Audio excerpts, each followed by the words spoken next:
नमस्कार. विशेष मुलाखतीच्या या सत्रामध्ये आपल्या सगळ्यांचं स्वागत. मी प्रसाद काथे.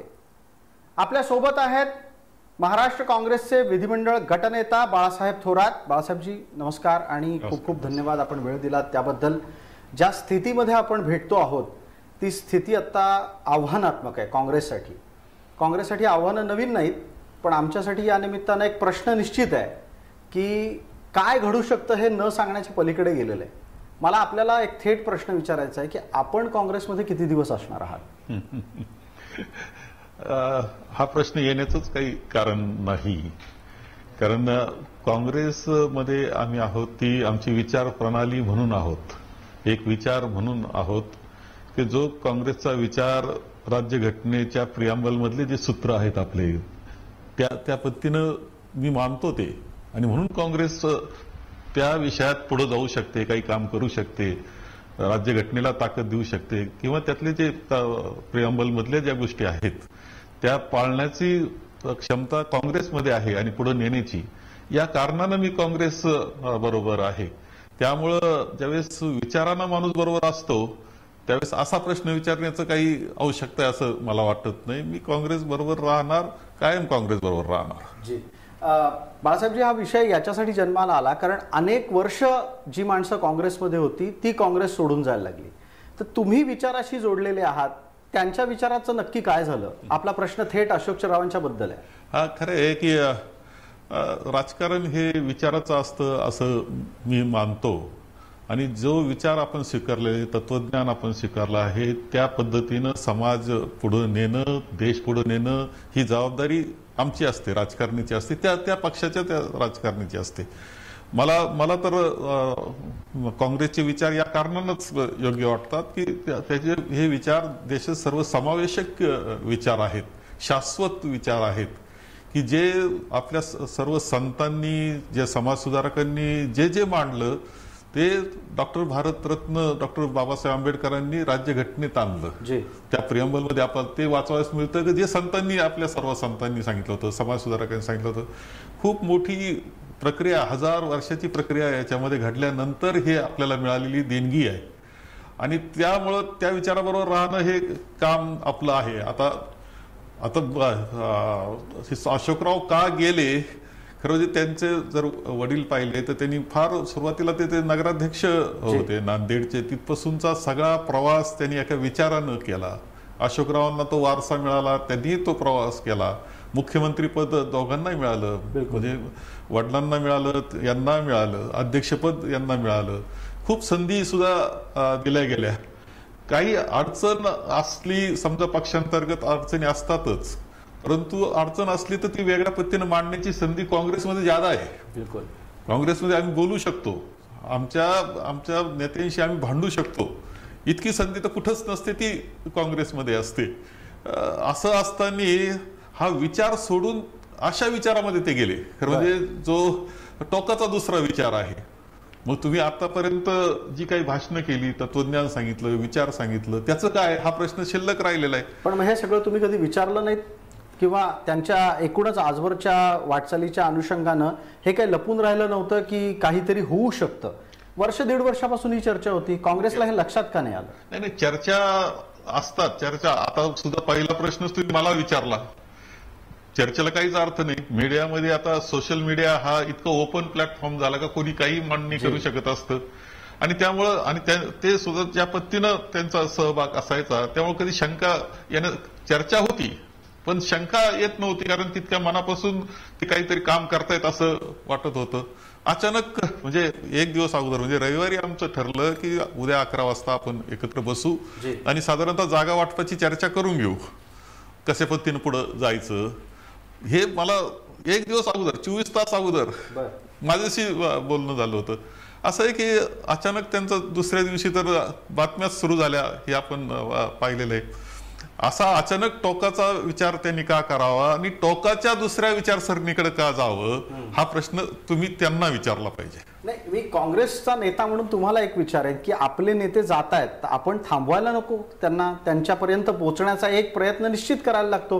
रुसलेल्या बायकोला आपण मनवतो तर नेत्यांना का नाही मनवू शकत? असं आहे की नेत्यांची जबाबदारी असते का कार्यकर्ता जर रुसला तर हे करून घ्या. जेव्हा नेताच रुसतो त्यावेळेस त्याला कोण समजून सांगणार. आणि माझं मत असं आहे की रुसणं विसणं त्याच्यातला काही विषय नाही. कोणाला दोष देण्याचं त्यांनी दोष दिलेला नाही. कोणत्या कारणानं गेले याचा जर विचार करायचा ठरला, आम्ही विचार ज्यावेळेस करतो, मला असं वाटतं की तो प्रश्न मला विचारण्याची एक तर त्यांना विचारला पाहिजे, नाही तर रस्त्यावरच्या सामान्य माणसाला विचारला पाहिजे. ते जे उत्तर येईल ते खरं उत्तर समजायचं. सामान्य माणूस तर खरंच उत्तर देतो. तुम्ही जनतेत जाता आणि जनतेची नाळ जोखता. तुम्हाला काय वाटतं, सामान्य माणसाला काय वाटतं की जेव्हा इतके वर्ष एका विचारधारेशी जोडलेली माणसं दुसऱ्या ठिकाणी जातात तेव्हा ती का जातात? एक लक्षात घ्या, महाराष्ट्र तर आणखी वेगळा आहे. महाराष्ट्राची आपण सगळी परंपरा पाहिली, शाहू फुले आंबेडकरांची परंपरा आपल्याला आहे, संत ज्ञानेश्वरापासून तर संतांच्या परंपरा आपल्याला आहे. एवढंच नाही तर स्वतः राहुलजी आम्हाला ज्यावेळेस भारत जोडो नंतर एकत्र बसलो त्यावेळेस म्हणले की महाराष्ट्राला जेवढा सर्वसमावेशक विचार समजतो तितका कदाचित कोणाला समजत असेल असं आम्हाला वाटतं म्हणे. कारण ह्या सगळ्या संत गाडगे महाराज असतील, संत तुकडोजी महाराज असतील, सगळे संतांचे नावं जरी आपण घेतले तरी लक्ष येतं का समतेचा विचारच त्यांनी मांडलेला आहे. त्यामुळं हा विचार मला शाश्वत वाटतो. आणि त्यामुळे सामान्य माणूस जो आहे ना महाराष्ट्रातला तो सुद्धा त्या विचाराशी जोडलेला आहे. कदाचित बाळासाहेबांना एवढं सगळं कळतं तर मग ते अशोकरावांना कळलं नसेल. त्यांच्या काहीतरी वेदना असतीलच की. त्या वेदना त्यांना विचारल्या पाहिजे ना. त्यांच्या वेदना मी कसं सांगू? त्यांनी तर स्वतःच्या मुलाखतीत काही सांगितलं ना. खूप चांगले मित्र आम्ही चांगले, खरोखर चांगले मित्र म्हणून आम्ही राहिलेलो आहोत, एकत्र काम केलेलं आहे. परंतु मित्रांना मोकळं बोललं असतं तर ही वेळ आली नसती. पण मित्रांमधलाच संवाद कमी झाला आणि हीच एक खरी काँग्रेसमधली सध्याची तक्रार आहे की नेता आणि कार्यकर्त्यांमध्ये संवाद नाही, नेत्यांमध्ये संवाद नाही. नाही, अशी बिलकुल अशी परिस्थिती नाही. आम्ही एकत्र फार छान पद्धतीनं चर्चा असते असतं आणि आमच्या कार्यकर्त्यांशी संवाद फार सुंदर पद्धतीनं असतो. ही बोलण्याची बाब आहे का यांच्या विसंवाद आहे? एक सांगतो, विसंवाद कुठं नसतो. कुटुंबामध्ये काय स्थिती असते, 4 जणांचं कुटुंब समजलं तरी आपण म्हणतो मुलांचं सुद्धा पटत नसतं कधी कधी. असं आहे की याच्यात असं आहे की हा मनाचा खेळ आहे राजकारण. मन काय सगळ्यांचं सारखं एकाच चाकुरीनं चाललं असं समजायचं कारण नाही. विसंवाद थोडासा असतो. काँग्रेसमध्ये ती मांडण्याची संधी असते म्हणून तो दिसतो, बाकीच्यांकडे मुस्कटदाबी असते. अच्छा, मग आता तुम्हाला असं म्हणायचं आहे अशोकराव जिथे गेले त्यांची तिथे मुस्कटदाबी होऊ शकते?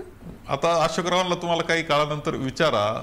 आणि मला असं वाटतं की जितका फ्रीडम आणि जितका सन्मान सुद्धा, जितका सन्मान त्यांना काँग्रेसमध्ये होता त्यांना नाही मिळू शकत, कुठंच मिळू शकत नाही. पण आता कालच्या पत्रकार परिषदेत तुम्ही पाहिलं असेल, तिथे तर सांगितलं गेलं की केंद्रीय पातळीवरून अशोकरावांना सन्मान दिला जाणार आहे. अशोकराव पण म्हणाले की ते राज्य पातळीवरच्या नेत्यांची जुळवून घेऊन वागणार आहेत. एवढं सांगितल्यानंतर पण तुमचा विश्वास नाही? आता सुरुवात येईल ना, सुरुवात आहे. ज्यावेळेस असं असतं की शत्रूच्या गोटाला, विरोधकाचा म्हणा शत्रू शब्द योग्य नसेल तर विरोधक गोटातला आल्यावर थोडं कौतुक तर करावंच लागणार ना. परंतु तुम्ही थोडं वर्षभराने विचारा. मला माहिती आहे त्यांची कार्यपद्धती माहिती आहे. भारतीय जनता पक्षाची मोठमोठी नेते आहेत, त्यांची काय अवस्था आहे आज तिथे वेगळं सांगण्याची आवश्यकता नाहीये. काँग्रेस ही काँग्रेस आहे. काँग्रेसमध्ये सर्वांना संधी आहे, भाषणाचं बोलण्याचं स्वातंत्र्य आहे आणि खूप मोकळीक आम्हाला आहे काम करण्याची सुद्धा. जी 1 वर्षांनी अशोकराव कुठे असतील आणि बाळासाहेब थोरात कुठे असतील? मी तर आहेच आहे म्हणजे सांगतो. मी एक विचार म्हणूनच असल्यामुळं माझा विषय तर काहीच नाही. अशोकराव आता त्या निर्णय त्यांचा आहे, ते ठरवतील. आता ते भारतीय जनता पक्षामध्ये जाऊन पोहोचलेले आहेत. पण तुम्ही त्यांना परत या अशोकराव परत या असं म्हणाल? असं म्हणण्याची काही गरज नाही. परंतु मी एक सांगतो की त्यांना तिथे करमणार नाही. त्यांचे सगळे मित्र, त्यांचे विचारसर पिढ्याची विचारसरणी सोडतात, टोकाच्या दुसऱ्या विचारसरणीत आपण ज्यावेळेस जातो त्यावेळेस तिथे कसं करमणार मला समजत नाही करमणार तिथे त्यांना. पण त्यांच्याकडून तरी सांगितलं जातं की ते विकासासाठी गेलेले आहेत आणि त्यांनी अनेक उदाहरण दिलं. 1 मिनिट घेतो फक्त आपलं.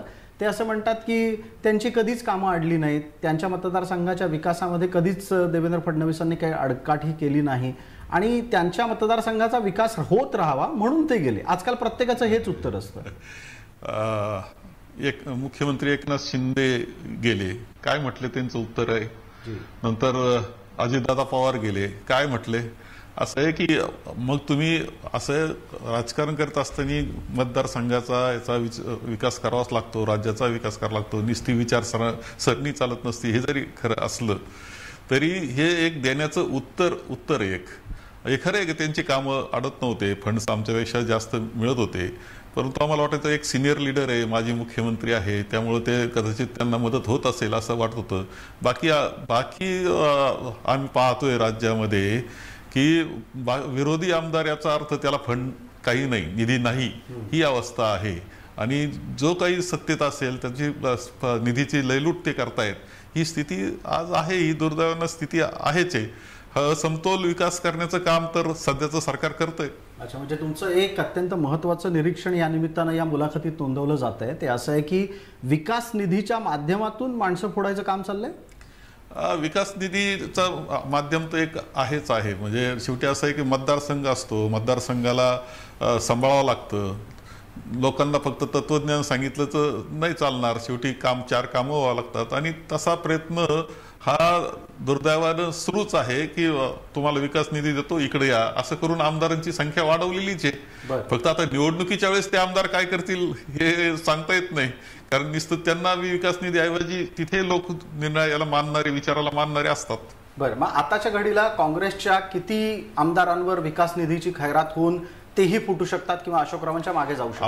आम्हाला कोणाला विकास निधी मिळालेला नाही. आमदारांची आमची स्थिती आहे, परंतु आम्ही मात्र पक्के भक्कम राहिलेलो आहे, लोकांपर्यंत जातोय, समजून सांगतोय आम्ही, आणि त्या पद्धतीनं लोकांना बरोबर ठेवतो आहोत. आणि आता नाहीतरी असं आहे की पूर्वीच्या काळामध्ये मी अनेक मुख्यमंत्री मी सुद्धा पाहिले, माझ्या आता 8वी टर्म आहे, सर्वात सिनियर मी आहे. सगळे मुख्यमंत्री जे होते ना ते सगळ्यांना सारखा निधी देण्याचाच प्रयत्न असायचा. कधी तक्रार सभागृहात मला विकास निधीची झालेली कधीच दिसलेली नाही. विकास निधी याला दिला त्याला दिला नाही असं नाही. ह्या 1.5-2 वर्षातच ही चर्चा सुरू झालेली आपल्याला दिसते आहे. तर ही तर पद्धत नसते, दुर्दैवानं आता सुरू झालेली दिसते. परंतु आम्ही तरीच टिकप आहे, पक्के आहेत, कारण सरकार आमचं येणार आहे, पुन्हा आम्ही सर्वांना संधी देऊ, सगळ्यांना सांभाळून घेऊ.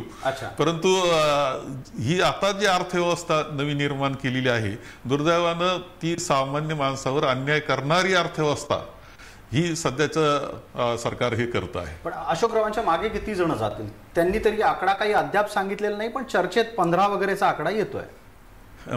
मला सगळे आमदार माझ्याशी बोलतायत. मी विधिमंडळ काँग्रेसचा नेता म्हणून इथं काम करतोय. सगळे आमदार माझ्याशी बोलतायत. आज काही आमदार येणार आहेत, उद्या काही येणार आहेत, काही परदेशात गेलेत, कुणी काही लग्न घरी, असे काही 4-2 गोष्टी आहेत.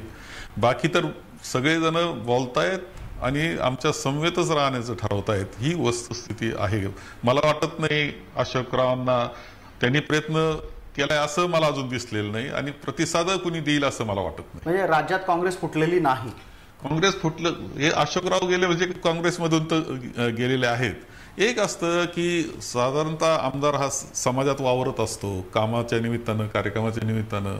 आमदार हा 24 तास काम करणारं अशा प्रकारचं प्रतिनिधित्व ते असतं, कारण पुन्हा त्याला निवडून यायचं असतं.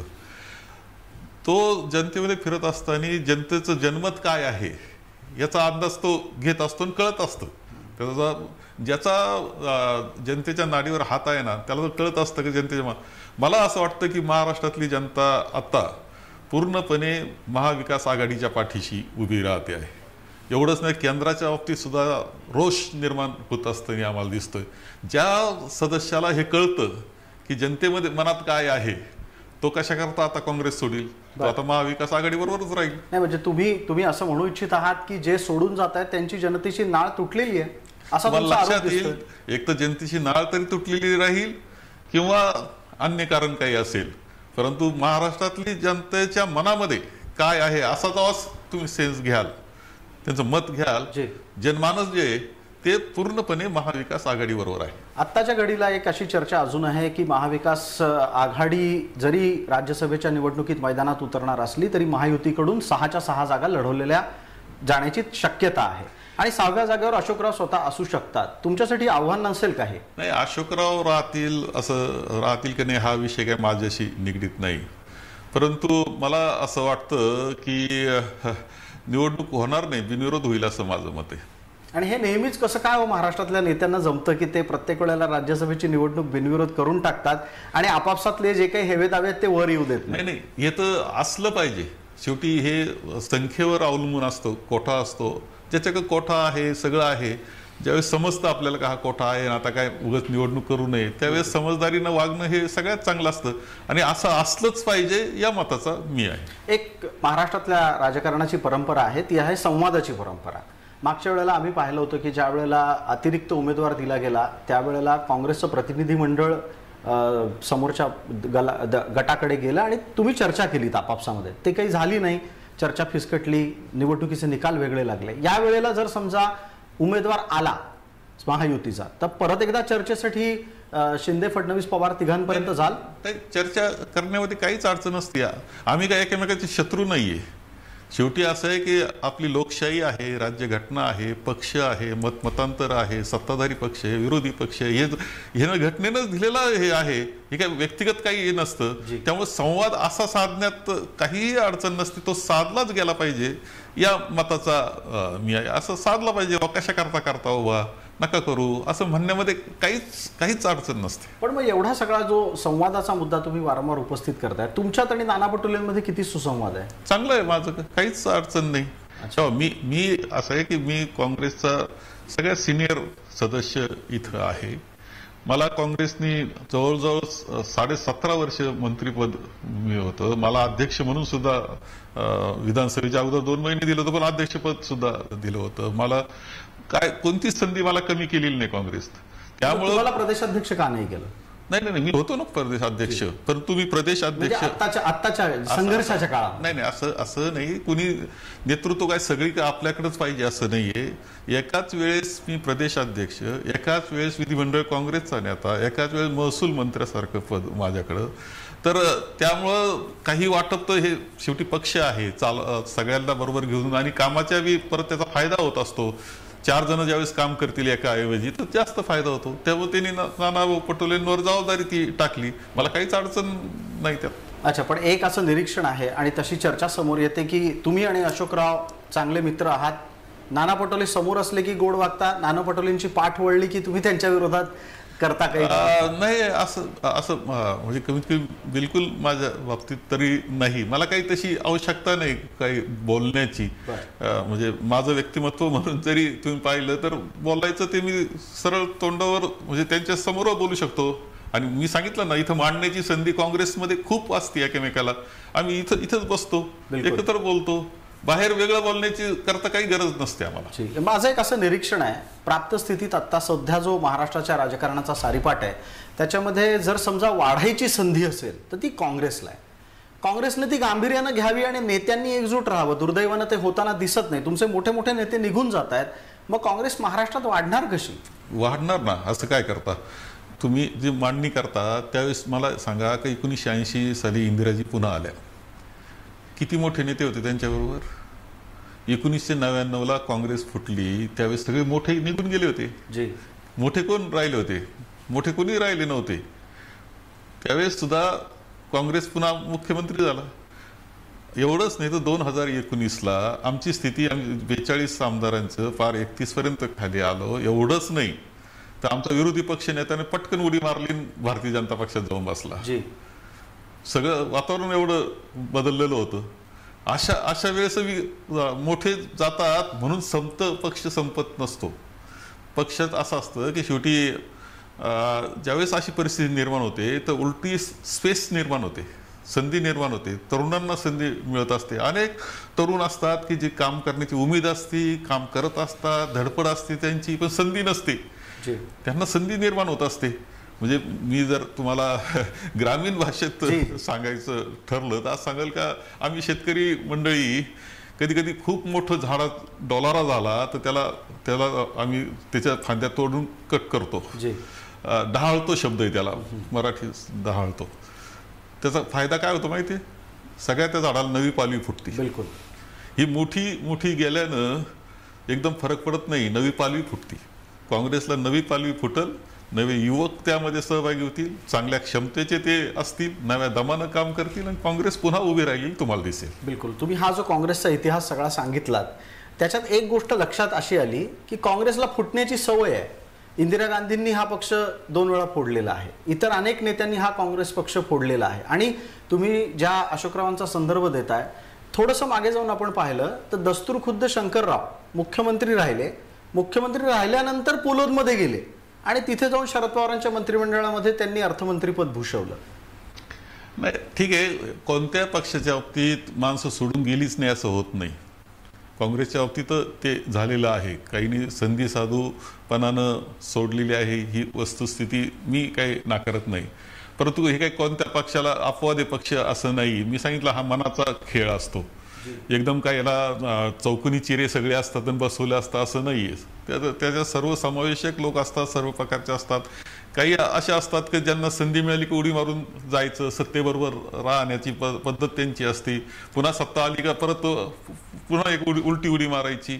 हे तर असतात. हे काय सगळ्यांचा अनुभव, सगळ्या पक्षाबाबतीत भरपूर अनुभव या प्रकारचे दिसत असतात. त्यामुळं तसं घडलेलं असतंच म्हणून मला ते वाटत नाही. म्हणजे ती काय फक्त काँग्रेसचं आहे असं नाहीये.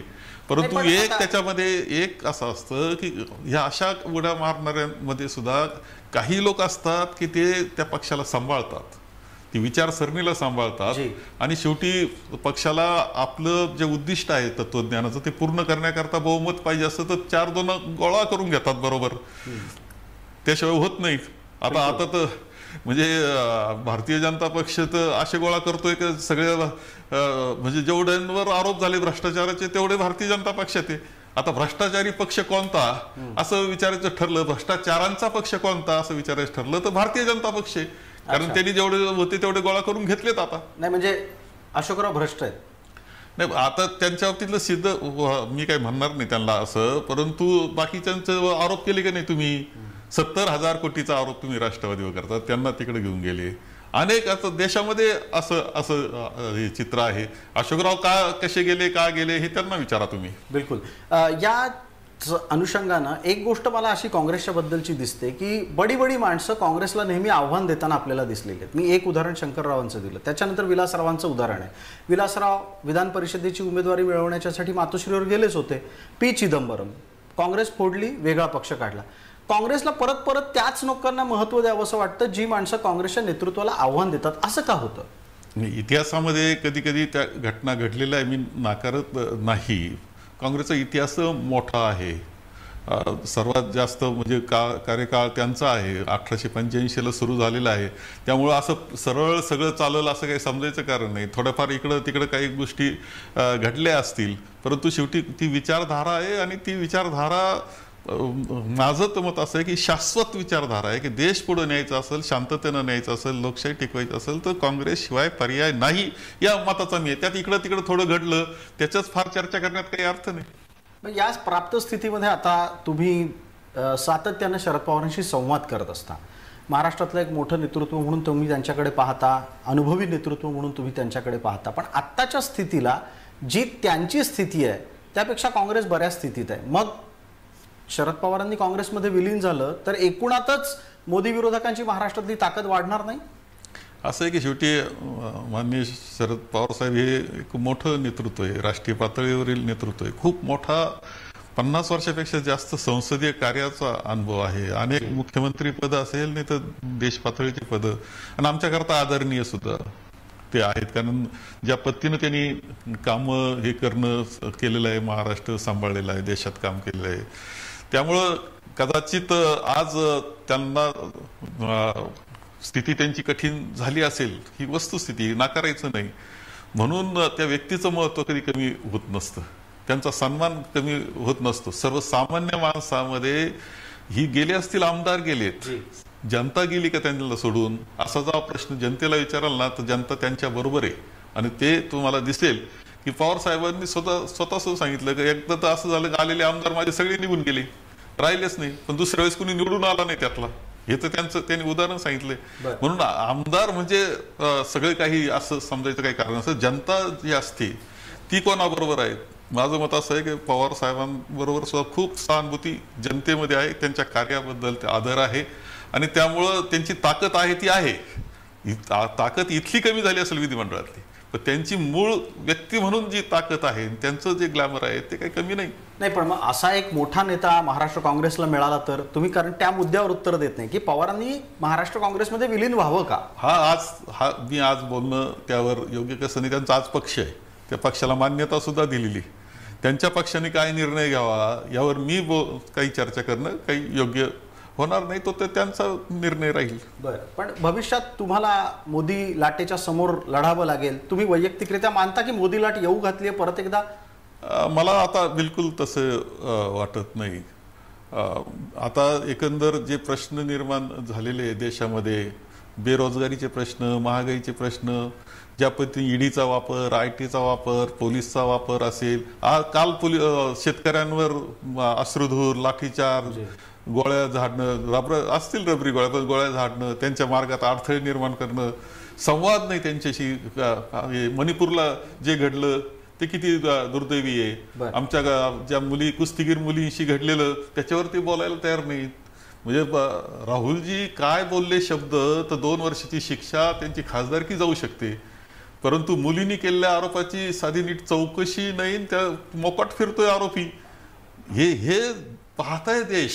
अच्छा, परिणाम काय होईल हे सगळं तुम्ही सांगू इच्छिता? तुम्हाला लोकसभेमध्ये शेवटी जनमतातून ते दिसणार आहे, असं माझं मत आहे. नाही, पण ते तर म्हणतायत की ते 400 पार जाणार आहेत, नरेंद्र मोदींचा दावा आहे. मला वाटतं आपण जर पाहिलं तर 2004ला सुद्धा भारतीय जनता पक्षाचा नारा काय होता? फिलगुड.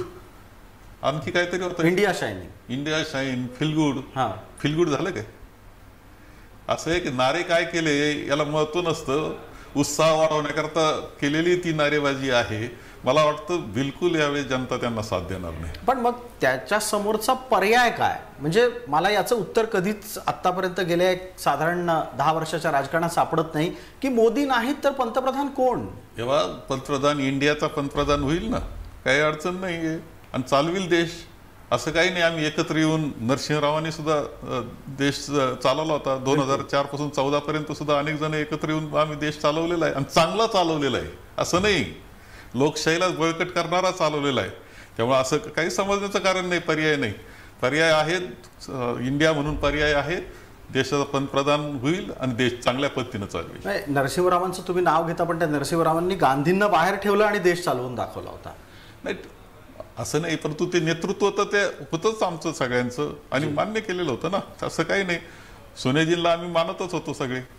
पण आता तुम्ही ठामपणे हे सांगत नाही आहात की होय पुढचा पंतप्रधान खरगे किंवा राहुल गांधी यांच्यातलाच एक असेल. मी इंडिया म्हणतोय.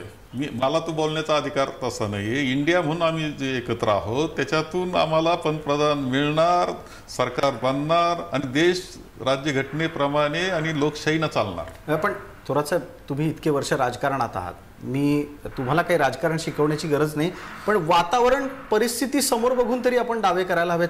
ममता कुरकुर करतायत, अरविंद केजरीवाल तुमच्या सोबत यायला तयार नाहीत. ते म्हणतात पंजाब दिल्लीत तुम्हाला 1-2 जागा दिल्या तरी खूप आहेत, काँग्रेस पात्रच नाही असं म्हणायला लागलेत ते. आणि ही सगळी इंडियामधली मंडळी. शेवट काय होईल पहा आपण. शेवटी भारतीय जनता पक्षाचा आकडा कमी राहणार, आमचा आकडा चांगला राहणार, आम्ही एकत्र येणार, पंतप्रधान बनणार आणि देश चालवणार. म्हणजे तुम्ही ऐन वेळेला तिकडचे काही लोक या मविया पद्धतीनं पळवायच्या प्लॅन मध्ये येतील, एकत्र कॉमन मिनिमम प्रोग्राम तयार करतील, चालतील, व्यवस्थित चालवतील. देश चालवलेला आहे पूर्वी, आतून चालू. पण याचा समन्वयक कोण होईल ना? संवादासाठी एक समन्वयक लागतो. होईल, समन्वयक होतील, काही अडचण मला वाटत नाही. आज आहेच ना समन्वयक. आता करतायतच, स्वतः खरगेजी काम करतायत, सगळे काम करतायत. पण तुमच्या लेखी ही जी सगळी आत्ताच्या घडीला पक्षातून इकडे तिकडे जाणारी मंडळी आहेत, ती तुम्ही ईडी, सीबीआय या 2च कारणांनी ठरवता? नाही, मी असं नाही म्हटलो. काल सुद्धा काही मुलाखती मी दिल्या, म्हटलं की 2 कारणं असू शकतात. एक तर काहीतरी त्यांना भीती आहे, दहशत आहे, धाक आहे, आणि दुसरं असेल की काहीतरी त्यांना लाभ असेल, काहीतरी त्याच्या फुटी ते गेले असतील. पण आता अशोकरावांनी एवढं मिळवलं, त्यांना काँग्रेसने इतकं दिलं, त्यांना असा काय लाभाचं आकर्षण असू शकतं? आता ते त्यांना विचारलं पाहिजे ना.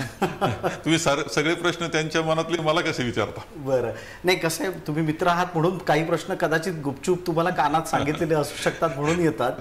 पण मला एक या निमित्तानं खुलासा तुमच्याकडून असा हवा आहे. कसं आहे, थोडंसं भूतकाळात डोकावलं तर आपल्याला असं दिसतं की शंकरराव, विलासराव ही सगळी मंडळी एका बाजूला भूमिका वेगळी घेत होती. पण जेव्हा तुम्ही सत्तेत असता त्यावेळेला तुम्ही पण पक्ष फोडत होतात की? तुम्ही नारायण राणेंना फोडून आणलं, त्यावेळेला कुठे ईडी सीबीआय होतं, आणि त्यावेळेला काय करून फोडलं त्यांना? नाही, ते आमच्या विचारधारेबरोबर आले होते त्यावेळेस. म्हणजे राणे आले की ते विचारधारेबरोबर गेले आणि अशोकराव गेले की ते विचारधारेच्या विरोधात गेले. असंच आहे, ते बरोबर आहे. ते विचारधारा आमची जी घटनेशी बांधलेली विचारधारा आहे ती स्वीकारा असं म्हटलं, ते आले तर आम्हाला आनंद असतो. आता अशोकरावांना विचारलं पाहिजे की त्यांची कोणत्या विचारधारेबरोबर ते आता गेलेत. बर, पण या वाटचालीमध्ये तुमच्या लेखी तुम्ही येत्या दिवसांमध्ये किती जागा जिंकणार महाराष्ट्रात? लोकसभेचा विचार बिलकुल, हा आता लगेच सर्वे तर इतके चांगले आहेतच आमचे. जितका त्रास भारतीय जनता पक्ष देतोय लोकांना आणि माणसं फोडण्याचा प्रयत्न करतो, तितकी महाराष्ट्रातल्या सर्वसामान्य जनतेची त्या बाबतीतलं प्रतिकूलता वाढत चाललेली लोक भारतीय जनता पक्षाच्या बाबतीत, आणि ते अनुकूल होत आहेत, विरोधात जात आहेत. आणि तुम्हाला निश्चितपणे दिसेल की आमच्या जागा ह्या आघाडी म्हणून खूप चांगल्या राहतील. पण एक संख्या तरी सांगा आपल्याला, आज हे रेकॉर्ड करून ठेवता येईल ना? बोलणं योग्य नाही, परंतु संख्या तुम्हाला दिसेल. सगळ्यात चांगल्या जागा म्हणजे रेकॉर्ड ब्रेक जागा मी 48 पैकी आघाडीनं मिळवलेल्या दिसतील. आता जे विविध सर्वे येतात त्यावर तुमचा विश्वास आहे? सर्वे विश्वास आहेच येतात सर्वे, कारण आम्ही जनतेमध्ये फिरतोय, लोकमत तसंच आहे. उलट आताचा जो सर्वे आला मध्यंतरी मुंबई तक आज तक त्यांनी कोणी केलेला, त्याच्यापेक्षा जास्त जसं वातावरण बदलत चालेल तसं आमच्या जागा वाढतील. पण मग याचं क्रेडिट तुम्ही कोणाला देणार? राहुल गांधींना देणार का शरद पवारांना देणार? नाही, जागा वाढण्याचं क्रेडिट तर भारतीय जनता पक्षाला द्यावं लागेल, कारण ज्या पद्धतीचं राजकारण ते करतायत ते बिलकुल जनतेला आवडत नाही. हे तर पहिलं क्रेडिट त्यांना. म्हणजे काँग्रेस भाजपमुळे जिंकणार आहे? त्यांच्या चुकीच्या वागणं, त्यांच्या चुकीची विचारसरणी, त्यांच्या निरनिळ्या प्रकारचे करत असलेल्या त्यांच्या ऍक्शन्स निरनिळ्या नेत्यांवर ह्या पाहिल्यानंतर तर तसं ठामपणे मला वाटतं की पहिलंच क्रेडिट तर त्यांना द्यावं लागेल. अत्यंत चुकीच्या पद्धतीने देश त्यांनी चालवलेला आहे. आपण आता लोकसभेच्या संदर्भातला दावा करता आहात, थोडीशी लोकसभा लांब आहे, नजीक राज्यसभा आहे. तुम्ही चंद्रकांत हंडोरेंना तिकीट दिलेलं आहे, चंद्रकांत हंडोरेंचं नाव घोषित झालेलं आहे.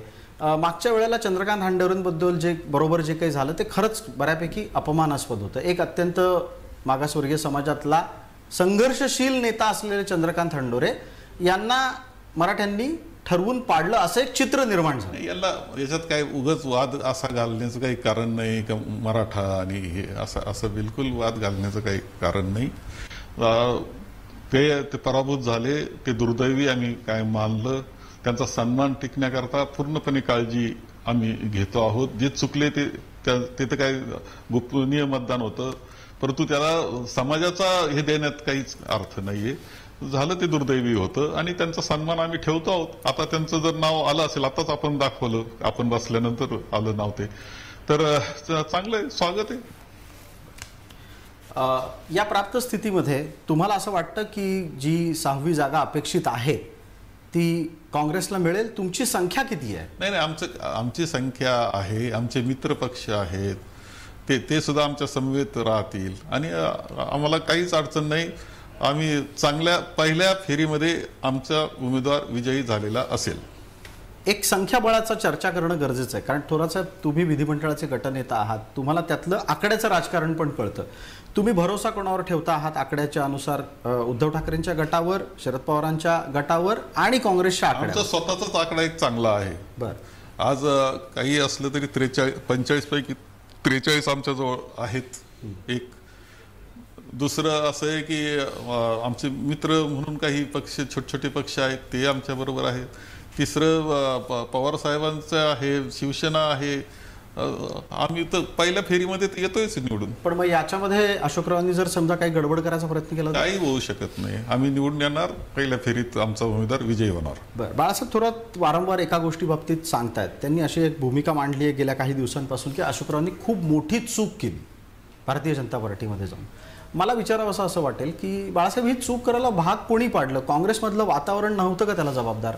मला वाटतं काँग्रेसमधलं वातावरण बिलकुल जबाबदार नव्हतं. खूप सन्मान त्यांचा होता.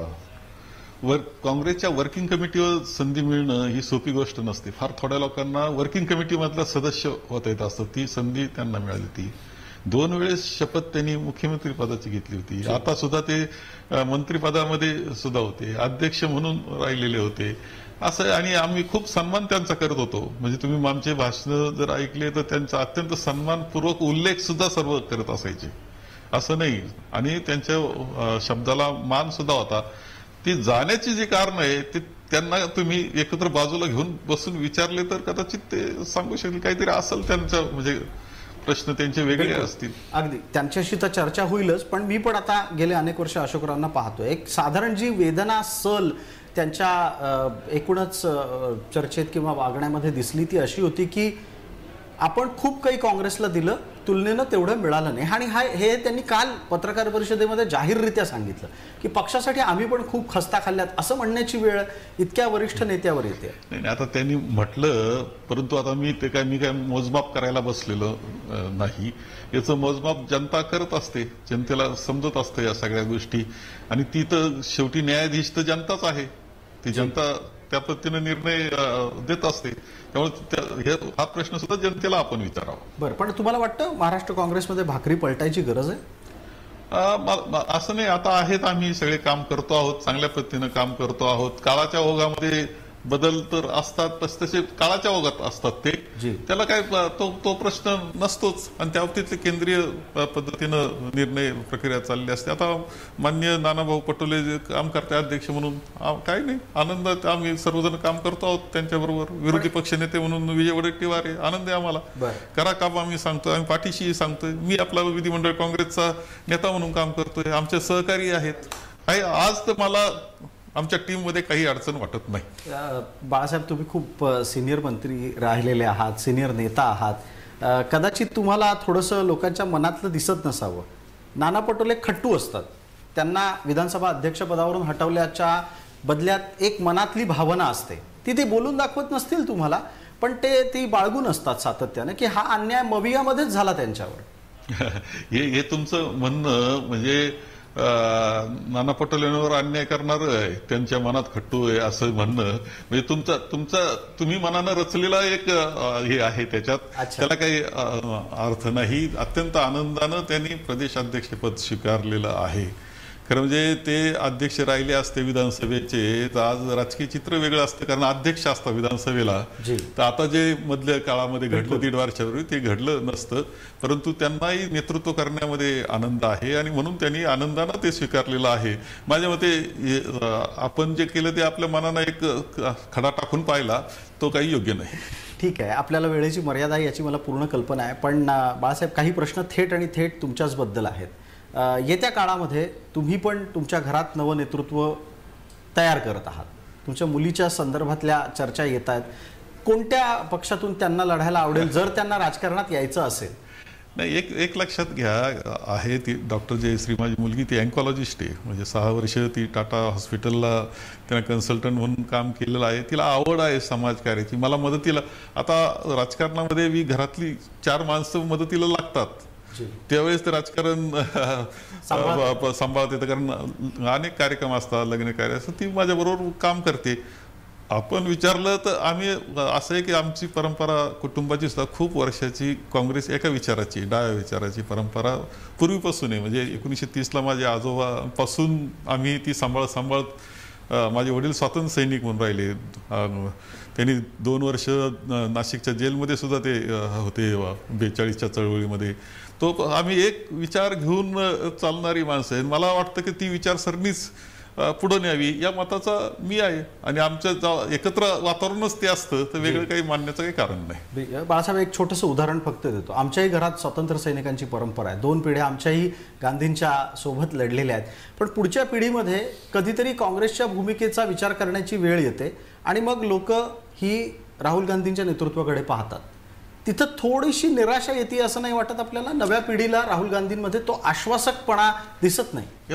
एक लक्षात घ्या, पक्ष काँग्रेस नाव आहे, विचारसरणीची ताकद मोठी आहे आणि ती विचारसरणी ही शाश्वत विचारसरणी आहे.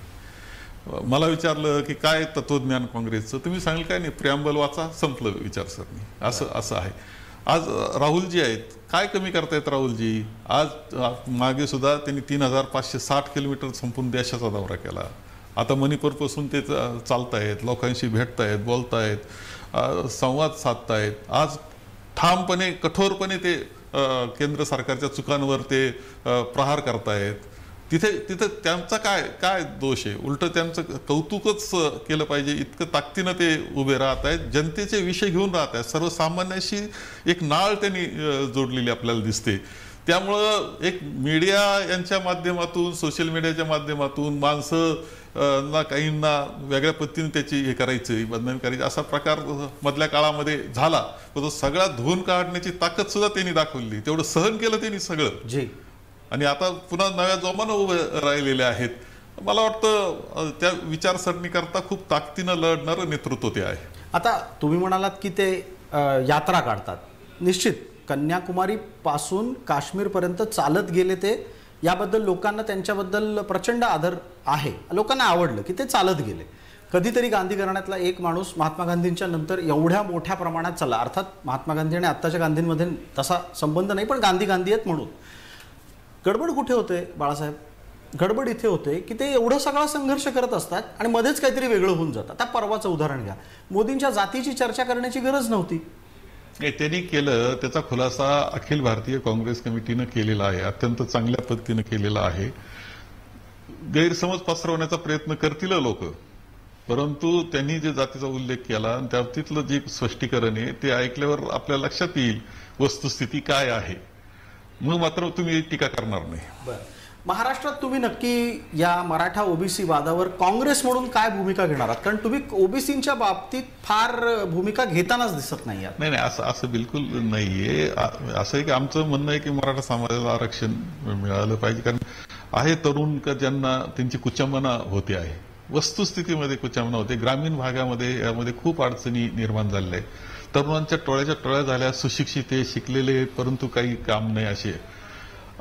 आता आपल्याला त्यांना संधी मिळाली पाहिजे वाटणं साहजिक आहे मराठा समाजाला. फक्त माझं म्हणणं असं आहे की ओबीसी समाजाचं जे आरक्षण आहे त्याला धक्का न लावता हे आरक्षण झालं पाहिजे, एवढं साधं आहे. आणि असं आहे की हे करणं काही अवघड आहे असं नाही. ज्यावेळेस पंतप्रधान मोदी आहे तो मुमकिन आहे. तुम्हालाही वाटतं मोदी आहे तो मुमकिन आहे? हा, हे मुमकिन आहे. त्यांनी ठराव केलं तर होऊ शकतं. हो. राज्यातली परिस्थिती आहे, बाळासाहेबांना स्वतःला कुणबी म्हणवून घेणं आवडेल?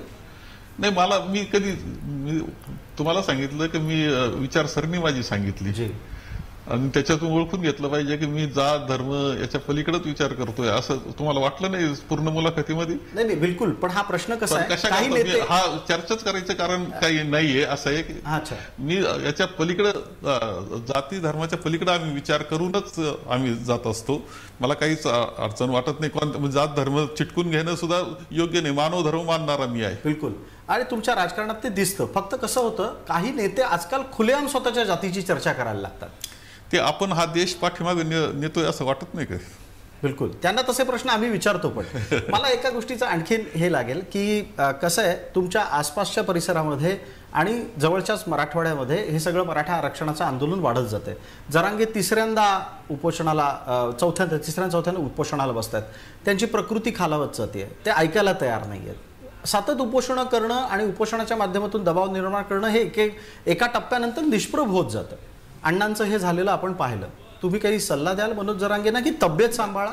नाही, त्यांचं असं आहे की त्यांचं म्हणणं असं आहे की तुम्ही सरकार म्हणून जे आश्वासन दिलं त्याची पूर्तता करा. मग सरकारने आश्वासन देतानाच ते एक तर काळजीपूर्वक दिलं पाहिजे, दिलं असेल तर ते पूर्तता केली पाहिजे असं असतं. त्यामुळं आता ही जी गोष्ट आहे ना, ही स्वतः माननीय मुख्यमंत्र्यांबरोबरच आपण चर्चा केली पाहिजे किंवा ह्या आपण काय आश्वासन दिलं होतं आणि कसली पूर्तता ते मागतायत, आता ते केलं पाहिजे. आज ते उपोषणाला पुन्हा बसलेले आहेत. बिलकुल. पण तुम्हाला वाटतं की त्यांनी उपोषण थांबवावं आणि तब्येतीची काळजी घ्यावं हे ठामपणे मला वाटतं. शेवटी काही गोष्टीला मर्यादा असतात आणि त्यांचं उपोषण करण्याची पद्धत, खरं म्हणजे एक नेतृत्व ते असं तयार झालं मराठा समाजामध्ये, कधी निरपेक्ष होतं, त्याला राजकारणाचा काही संबंध नव्हता आणि म्हणून लोकांनी स्वीकारलं. लक्षात घ्या, कुणी राजकारणी असतं तर एवढा प्रतिसाद मिळाला नसता, एवढा त्यांना मिळालेला आहे. आणि अशा वेळेस उपोषण करण्याच्या पद्धतीमध्ये सुद्धा त्यांनी एक टोकाची गोष्ट आहे, पाणीच घ्यायचं नाही ही अत्यंत टोकाची गोष्ट आहे.